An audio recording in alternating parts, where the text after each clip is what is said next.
inductee, Gina Schock. Finally it happened, huh?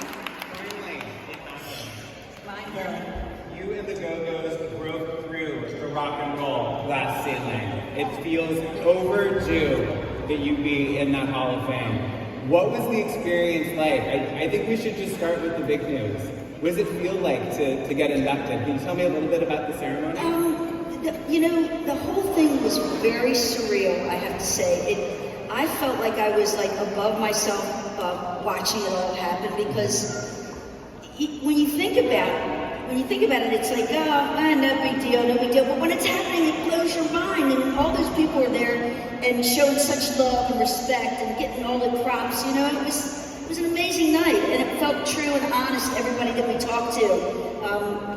And getting to also like hang out with like Paul McCartney, that's pretty goddamn cool. He's got a future, that kid. He's pretty cool.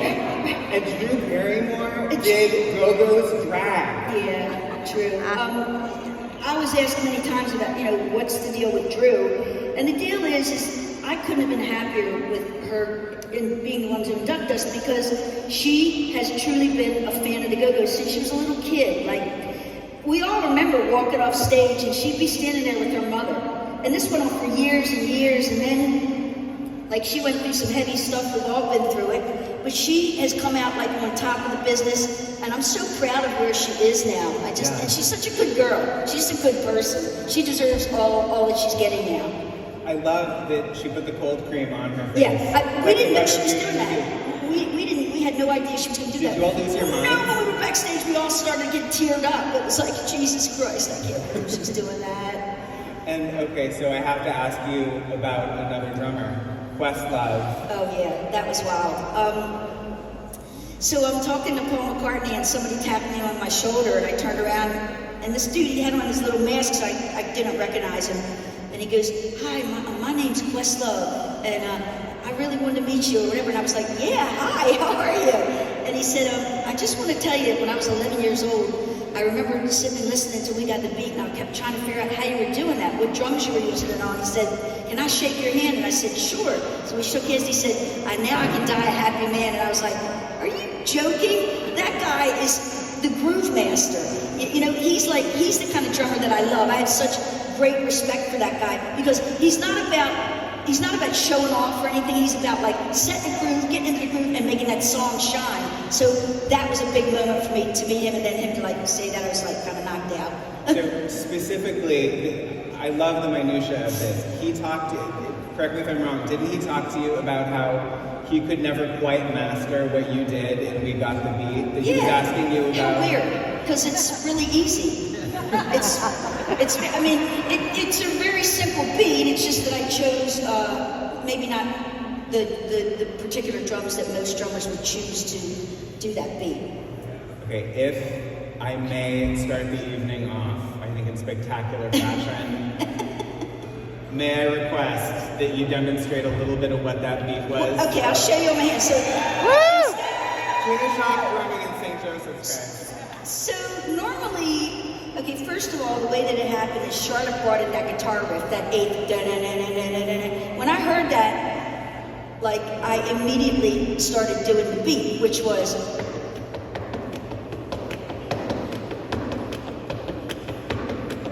right? Yeah. But instead, most drummers would probably be on a floor tom doing that. But to me, it felt, if I used my kick drum and my snare, that would be a lot more powerful, because your leg is stronger than your arms. So that's why I chose to use the kick drum as the thing that was just constantly going through the whole song. And I guess it's like, I can't believe that people like, somebody like Questlove, was like, couldn't figure that out. Well, you do what you do, and other people think like, oh, how do you do that? But like, you're just used to doing it, so it's no big deal. It's sort of the way it is. I love it. I mean, this is simple for you, because I don't know if anyone's told you lately, but you're Gina Schock. Questlove, is pretty good himself, but I think it says so much that you're a drummer's drummer. What we got to do is we got to change things. Well, we're going to be, now that we can vote for everything, we realized that I'm only the second female drummer to be inducted into the Rock and Roll Hall of Fame. The first one was Mo Tucker from the Velvet Underground, and I was like, oh my God, we got to change this. So we're getting on the stick right away, guys. You know, we already know we want to get the B-52s in. We want to get Cher. You know, there's a lot of we want to get Susie Quattro. We got our list of the girls that we want to get in there that should already be in there. But hopefully we can help change things. They're finally going in the right direction, I think. Things are being way more inclusive. It's a little overdue, but us getting in was a little overdue. But when it finally happens, that's what makes all the difference. That's what it's about. Let's start the movement tonight. Yes. Let's get more women in the Rock and Roll Yes, Hall of Fame. yes, yeah. I will personally help you with Cher in the B-52s. Oh my God.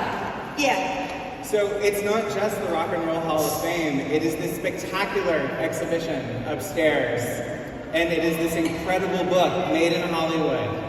You are not only a very talented musician, Rock and Roll Hall of Fame worthy, if I do say so. I'm just going to keep dropping that in the conversation. But you're an amazing photographer. You're an instinctual photographer, as you've told me. You are a photographer that not only had the access, but you had the eye, and you have the intention. You knew that this was a world that deserved to be documented. You know, it's just so funny how this all has come about. I got to tell you guys, I am super proud of this book. I mean, I've been in the process of trying to put this together for decades, but I was the thought of trying to get all those photographs together. I couldn't do it. I had to have someone. I had to find the right person to help me put it all together. But you know, I've always been drawn to photography.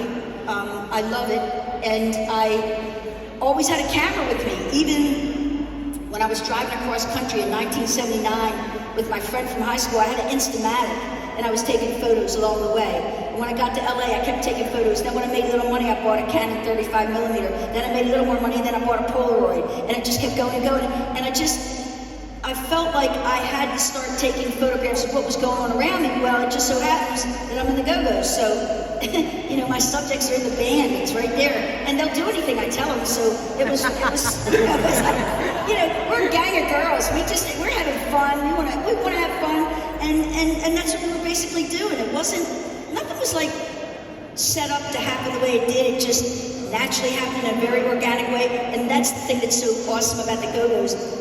From the beginning, it was very organic. It all came together like in the way that you would only hope for. Just like that book. You are a triple threat: drummer, photographer, writer. You also have some incredible contributors to this book. Yes.